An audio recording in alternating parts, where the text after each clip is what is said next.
Good morning and welcome to the NBA Daily. Coming up, the Lakers get a big win in their playoff push to move up the standings. The Celtics hand the Grizzlies another loss. And we have Anthony Slater after Josh Giddey's return that did not go well against the Thunder.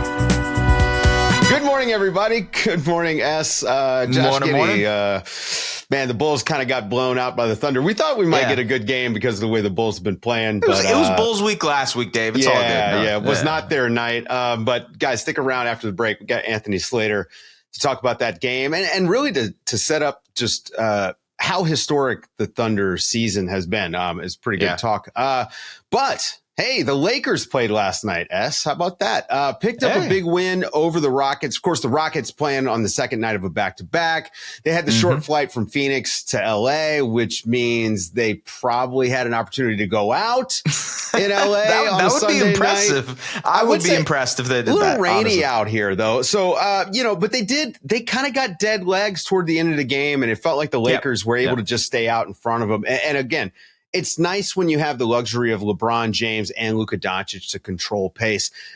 In this game, I think the biggest takeaway for me is Luka Doncic continues to just look better each and every game, I think, coming back from this calf. Even on the defensive end. I mean, he had a couple plays on defense in this game that stood out to me. One in particular was, he shoots a shot, it misses, gives up a rebound, and then he actually runs and cuts off the man in transition. This is the kind of stuff you normally don't see out of Luka till the playoffs.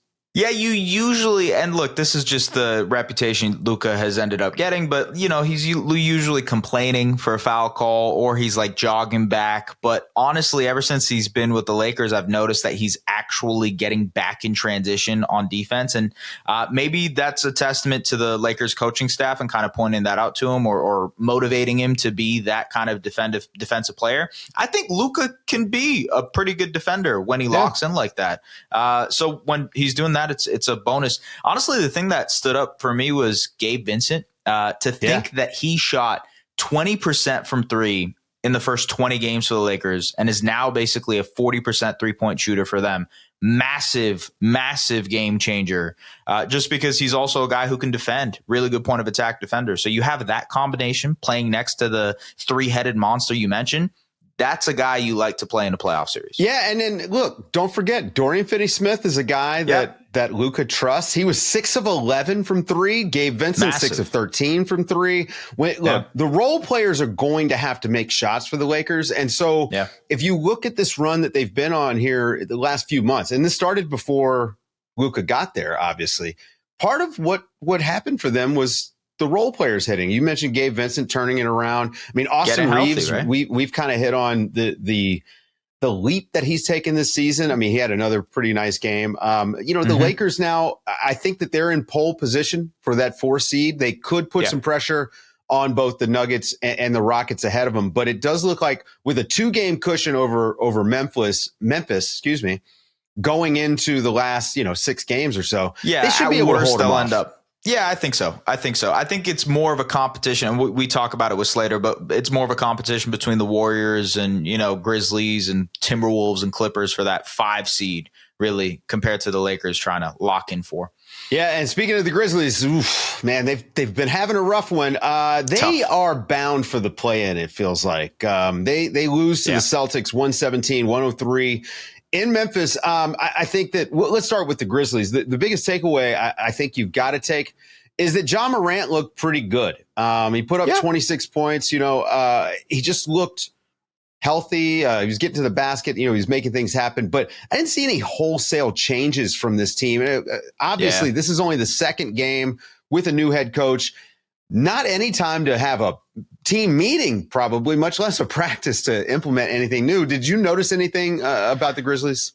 Not necessarily. The only thing I noticed was there were these wild shifts of defensive drop-off. So first quarter, they locked in. They played excellent defense against the Celtics, were really, really bought into the game plan. And then second quarter, it just kind of turned off. And I think part of that is part of the defensive consistency issues they've been dealing with over the last couple months.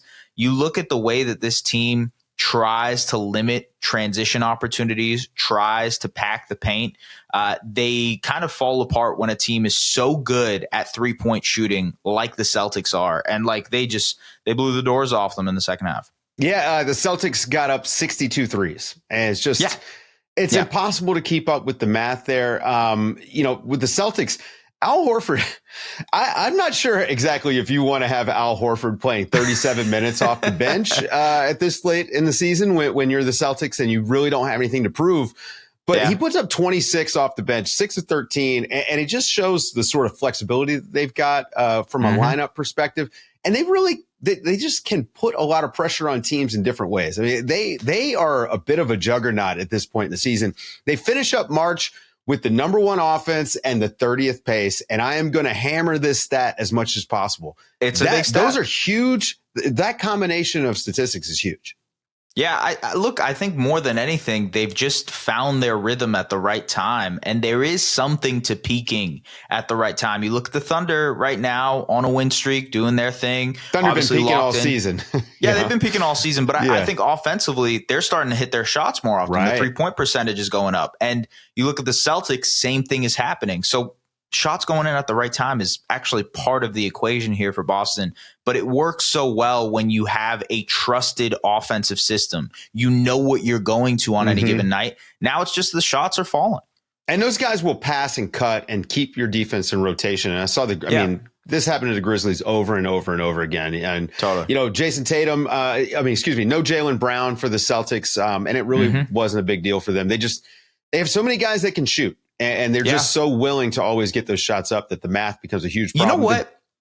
It's time, Dave, we highlight Luke Kornet. I think he has been awesome for this team over this last month. Doesn't really have to do with the 3-point shooting. Actually doesn't take many threes at all for them, but allows them to play these double big lineups. Horford, Kornet, Porzingis, Kornet. It just works really well. And you see sort of this trend in the NBA now of throwing out these double big lineups to get on the offensive glass, to win extra possessions. It's something the Celtics love to do just because they love to get up as much threes as possible, win that math battle. So then Kornet completes the equation there. He's had an awesome season. I just wanted to highlight it because it flies under the radar when people talk about it. It's nice to have a guy who can catch a lob out of the dunker and also stretch the floor a little bit, right? Yeah. Especially for a team like this. And before we go to break, we got to talk the Pacers. Wrap up another good month of basketball for them with a win over the Kings. Kings, it's not going well for the Kings, but it is going great for the Pacers. You dug into the numbers a little bit on the Pacers so far in 2025. Yes. Lay out the case for me that this team is actually a sneaky contender in the East. So they've been pretty good defensively since January 1st, which is about a 36 game sample for this Pacers team now. They're tied for the 5th best record since January 1st, have the 9th best defense. And if you look at those numbers a little bit more, look at what happened around January 1st. Andrew Nembhard returned to the lineup in December, like mid-December. And then mid-January, Aaron Nesmith returned to the lineup. And you look at that starting lineup with Nesmith, with Nembhard, Halliburton, Pascal Siakam, and Miles Turner. That is the 2nd best lineup of all 5-man lineups that have played more than 300 minutes together this season. OKC is number 1. They dominate. They're plus 15 net rating. But that lineup right there is plus 11.4. The 2nd and 3rd best lineups are the Pacers. So they've just been awesome. And they dominate teams when they have that starting lineup. Ben Mathurin is a part of that other lineup too, but they just find ways to win. And I think defensively, you think about this Pacers team last year and their struggles on the defensive end. I couldn't stand to watch them. Honestly, they upset my basketball sensibilities because it was an Ole El Matador defense to just go ahead and get the ball out of the basket and run on other teams with the hope that they would just burn teams out. You can outscore the other team. And they discovered something in that playoff run with their ball pressure from their guards, especially Andrew Nembhard, and it has carried over into the season. They have guys who can defend in the playoffs. Nesmith, Nembhard, they can guard anybody on the perimeter. Anybody. Yeah, I agree. Yeah, and look, like that is a recipe for postseason success. And I think there's a world in which the Pacers can be a bit of a dark horse here in the East. Maybe give either Boston or Cleveland a run for their money. I think Cleveland should want to avoid the Indiana Pacers. That's all I'm going to say. Guys, stick around after the break. Anthony Slater's here to talk about the Thunder.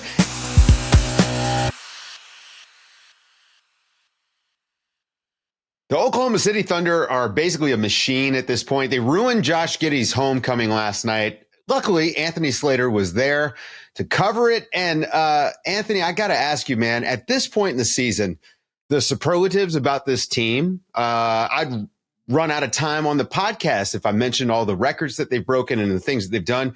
But they moved to 28-1 against the Eastern Conference. They still have one game left, but that's the best record for any team against the opposing conference. Again, they just continue to do things that we haven't seen. Are we witnessing the greatest regular season team of all time? Not quite, I don't think. Start there. Pivot back quickly. I don't think it was that bad at homecoming for Josh Giddey. He had some points. He got some warm applause. I saw him in the postgame locker room greeting staffers. He's playing pretty well in Chicago. He had that night the other day. He's probably going to get paid. I mean, we'll get the money. Oh, he's having a good time, but not a good time when you get beat by 30. Yeah. Well, everybody does. Rick Carlisle said it the other day. He's like, when you come in here, you're playing the best team in the world. To your original question, it is not, I'm not sure it's the 72 win Bulls, the 73 win Warriors, but I'm not sure it's that far off, just statistically. And you mentioned it, 28-1 against the East. Their only loss was that Cleveland loss in Cleveland that the Cavaliers went zone. And Dagnall said it tonight. He's like, that helped us. The next time we played Cleveland, we knew how to play against the zone. And so like the only loss they've had against the East, I think helped boost them to all their other wins, or some of them. They didn't know it was a stat. They're very like tunnel vision. The only thing they've celebrated, and I'm writing a story about this, so it should be on The Athletic at this point by the time people are listening. The only thing they've celebrated somewhat so far is 61 wins. Yeah. It was a franchise record. Yeah. I think that meant something to them. And by the way, OKC era franchise record, technically the Sonics won 64. They're going to pass that, by the way, at some point too. But, they kind of care about their own condensed history here. And I think there was a level of respect of like, man, we already zoomed past something that the Durant Westbrook Thunder did. But yeah, we'll see how their last 8 games go. And there might be some rest in there. There's a couple Lakers games that could be tricky for them, especially because they have no motives at this point. So that could diminish some of the win totals and the point differential and all that. But right now, best point differential in NBA history, tied for the best net rating with the 96 Bulls.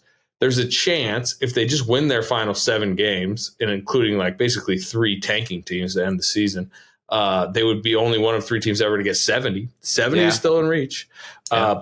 69, if they get to 69 wins, which we feel is very capable at this point, we're talking about, the 73 win Warriors, the 96 Bulls, another Bulls team, which by the way won 69. They went back-to-back seasons 72-69, which is crazy. And then we're talking about the Wilt Chamberlain, Jerry West Lakers won 69.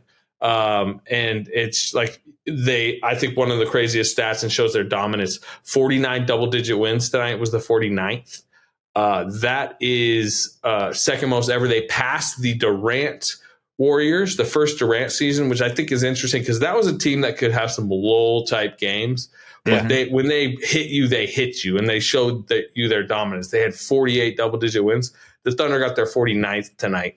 50 is the record. That was the Wilt Jerry West Lakers. They're going to get by that. I think they're going to have they play Utah and they play the Pelicans. They'll do it. Yeah, they'll do it. They've already beaten Utah by double digits ahead of in the future. Yeah. Actually, to that point, one of the stats I find fascinating, they've only had 5 games decided by 3 points or less, and 4 of those were losses, which means when they've lost, it's mostly close games. They've got a couple of big losses in there, but they keep it close even when they aren't having their best night. And that to me is a sign of a team that's just, again, this is a machine. It's the defense too, right? Yeah. You look at the adjusted defensive rating for this team. Historically, they're one of the 5 best defenses ever. And so that's part of it. It's the points per possession. They swallow up teams on the defensive end. Wanted to ask you, Slater, if you thought about this, given all of the historical context, the numbers, the records, everything like that, Mark Dagnall and the Thunder typically like to temper expectations, right? Love to. And by the way, that comes higher than Mark Dagnall. That is a Sam Presti 100%. Right. Directive. So now with all of these records, is there like an added pressure? Do you think they are still going to try to temper expectations heading into this postseason? Yeah, I mean, I just spent 3 days out here and like kind of trying to ask about records. And like I said, the only one they would kind of acknowledge that like tickled them a little was like, we did win 61, which is the most in franchise history, but they're actively batting away any ideas of it. And I sat down with Chet post game tonight for a different story, pre-playoffs, kind of on their double big and his season, all that. But he made the point. I kind of, wiggled in a question about this, and he's like, dude, like that comes from coach, that comes from up top, but like it's tunnel vision. But it's hard to they'll be considered a massive disappointment at this point if they don't at least win the West. And the other thing, I think it's fair to say, like, if they don't at least make the finals, it'll be considered a disappointment. And it doesn't matter how much they try to suppress expectations. That's just one of the other stats I'm going to put in tonight. They're currently leading the West because I think the Rockets lost tonight. So I think they're up 14.5 on number 2 in the West. That's going to be like the second or third largest differential. They're just such dominance, over the next closest. But the other thing, specifically talking to Chet, which is very interesting tonight. This isn't some outlier health season. This isn't some season without, your normal attrition. Chet Holmgren played like 26 games. Yeah. Isaiah Hartenstein's missed 23 games. They played a chunk of a season without a center. Yeah. Recently, they rested, all their guys. And then Aaron Wiggins scores 30. And then Aaron Wiggins scores 26 in another game. He's at a 40-point game. That's their 7th man. Come playoffs, that's their 7th man. Yesterday I was at a game on Saturday. They were playing the Pacers, a really tough Pacers team, right? Well, Chet sits out to rest the hip. Hartenstein leaves in the first half with his own left hip issue, and so they, as Mark Dagnall put it, they dust off the small lineup when they were playing with no centers, and then they run the Pacers out of the gym. And then it's like tonight they have both of their centers playing, because they're trying to get more reps with them before the playoffs, because it's an important lineup for them. And then they run the Bulls out of the building. Like they've done it every way. They've done it with guys out. They've learned so much about themselves. So this is it's historic stuff regular season wise. But I guess rounding it back to your original question, it doesn't matter how much they tell us, we're stacking brick by brick, 0-0 mentality. They are massive, massive Western Conference favorites. And if they don't win the West, at least look, I don't think Game 6 against the Celtics and they go down in the finals, that'll be tough to be huge disappointment. Exactly. But I think anything prior to the finals, if they go down, that's a pretty big disappointment. Yeah, it'll be a disappointment to us. We'll treat it that way, whether they do or not. Yeah. So I'm not concerned really with how they feel about it. Another big reason for their success, Lou Dort. The stats have been coming out, all the stars don't shine against Dort, except for Steph Curry, of course. And then you covered Draymond Green, who's also having kind of a ridiculous defensive season.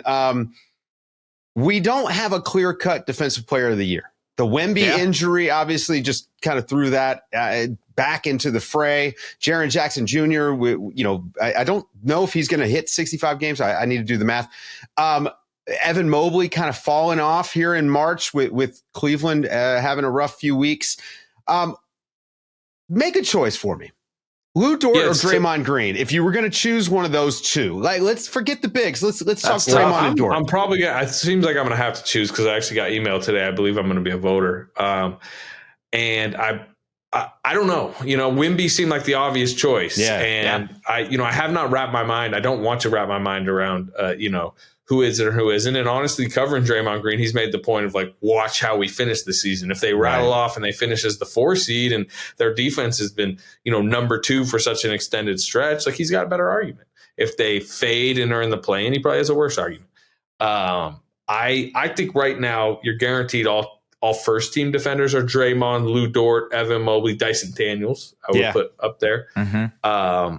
As far as who's defensive player of the year, somebody was asking me about that tonight and making the Dort case. You know what arena I was in tonight, so you can imagine there's a little bit of Lou Dort. He's unbelievable, right? We know that. On-ball pit bull, probably the guy that a scorer in the league probably wants to see the least right now, especially a physical score. But the point I made as far as the case against Dort is, yes, he's probably, you would consider, the most impactful defender this season on a historic defense, as you mentioned, S.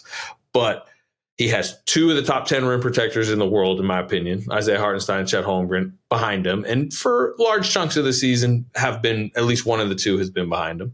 He has a superstar guard who is one of the very rare guards who does not get picked on. You don't pick on Shai Gilgeous-Alexander defensively. He has Jalen Williams, who's one of the more versatile wings in the league. He's got Alex Caruso coming off the bench.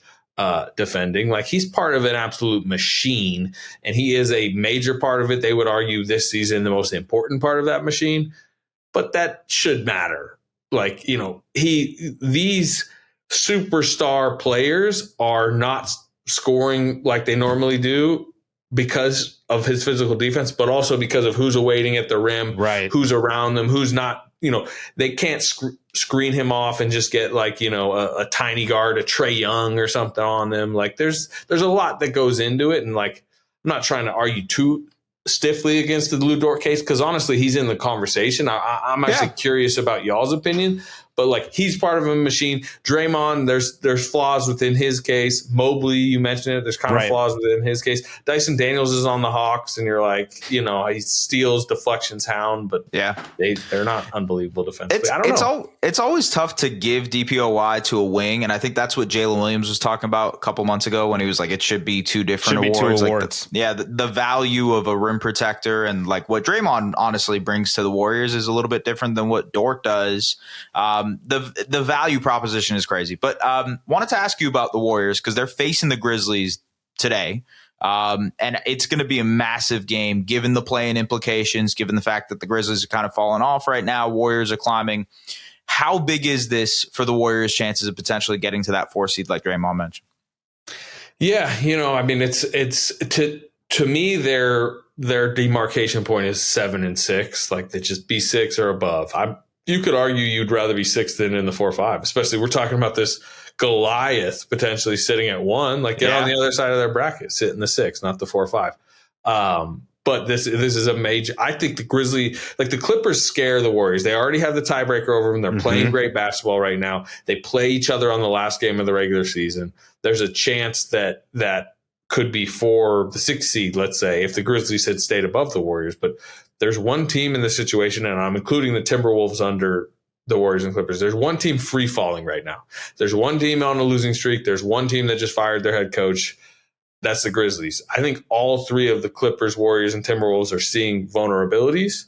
And this is a chance for the Warriors to really pounce on it, because not only can they get a win tomorrow and suddenly go a half game up on Memphis, but if they do get that win tomorrow, that's a 3-1 regular season series, and that's a tiebreaker. And you would be one game ahead of him in the loss column, and I always look at the loss column, and you would have the tiebreaker. So that's almost a 2-game lead. And that would, like, that's, to me, would create a scenario where suddenly the Warriors, who have a tiebreaker over the Wolves but do not over the Clippers, the Warriors would have a much better safety net where them and the Clippers could be the 5-6. And they can sit there and go, sure, Clippers, go into 5, play the Lakers, have a little LA fun. They'll sit at 6. Probably hoping that it's the Rockets at 3, but maybe getting the Nuggets. But winner doesn't go face the Thunder. Yeah, I think that everyone's got to try to stack the deck to miss the Thunder, because it's not going to be fun. Let me ask you, just how do you think this is going to shake out for the Warriors come playoff time? Like, do you feel like they can make a run? Like, is this a team that, in your opinion, is built for this year, or is this just like a test case for what they could be next year? I think if I was just like covering this team and I didn't know their history and I didn't know, like, and they hadn't proven me wrong in similar situations, I'd probably say, like, not going to be able to score enough, a little too old, a little too, you know, thin in certain ways, flawed in certain ways. Like, I can't imagine them, you know, beating, you know, some of the teams above them, particularly the team at the top of their conference. But, you know, I probably said the same thing in March of 2022. They were on a bad streak. Steph looked like he was, you know, really going through it. He missed the last month of that season when they won the title with a foot injury. You know, Draymond had like a back problem through the calf that year. You know, they looked, like, again, if we were on having this same conversation in 22, I would have said, no, that team's not right. They're not a threat. And then they, you know, they found their way to the title. Again, I think no team they played during that run is as good as the Thunder and the current Celtics. They obviously played the Celtics then, but that's a worse Celtics team. I mean, every Celtics player has talked about learning from that finals, including I saw Derek White tonight say he credited Draymond Green with this next step in his career because of how Draymond guarded him in those finals and him wanting to become more of a threat. So if they somehow got through the West, which I wouldn't predict, and the Celtics are waiting there, I don't think it would just be 2022 all over again. Yeah. But Jimmy Butler is fierce. He's been fierce against Celtics teams that have been ranked higher than him before. Steph Curry has slayed giants, slayed playoff giants. Draymond Green is a playoff force. Steve Kerr has shown to be a great playoff coach, strategic coach. They win games on the road. They had that crazy run of 24 straight series where they won a road game. Yeah. There's a lot there, but so I'm not saying no, they can't make a run, but I'm a doubter, and they will probably, they've heard me, and I'll tell them I don't think you're winning the title, but they may. There's an outside chance they're laughing at me in May, late May. They would like to prove you wrong. And look, if the seeding if it all shakes out for them, I feel pretty good about my Western Conference Finals prediction. Why the seeding is important, man. If they can get that, if they can stay out of the plan. Anthony Slater, go and read him at The Athletic. Got the big story today on the Thunder, just kind of taking a look at the season and basically laying the case for the historic season that it is. So go and read that. Follow him on the app so you get notifications. But that's going to do it for today's show, folks. Thank you guys for listening. If you're watching on YouTube, hit the like button, subscribe. If you're listening to this podcast, wherever you listen to podcasts, leave us a 5-star review. For Anthony Slater and Es Baraheni, I'm Dave DuFour, and this has been the NBA Daily. Thanks for waking up with us.